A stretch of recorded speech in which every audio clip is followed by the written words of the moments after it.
तिलकुमारी राई आदर्शको उद्यमी पहिलोपटक उद्यमी उहाँको चाहिँ पहिले चाहिँ बाख्रै थिएन। बाख्रा पनि सबै यो किनेको बाख्रा हो। अनि यो खोर पनि नयाँ बनाउनु भएको छ। नानीहरू चाहिँ आदर्शमा अहिले यो वर्ष कान्छा सहित 3 जना जाने रहेछ। 3 पनि राम्रो खालको लाउनु भएको छ। एकजना 11 मा, एकजना 8 मा, एकजना 4 मा। होइन कान्छा? 12 मा। ए 12 मा। 12 8 4। 12 8 4। कति घन्टा लाग्छ तल पुग्न कान्छा? 1 घन्टा। आउँदा?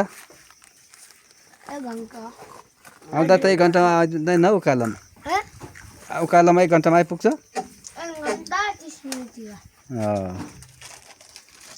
2 घन्टामा बल्ल आइपुग्छ। रात परेको बेलामा आइपुग्छ। कति 4 बजे। न उभो न उधोको ठाउँ नि यहाँ।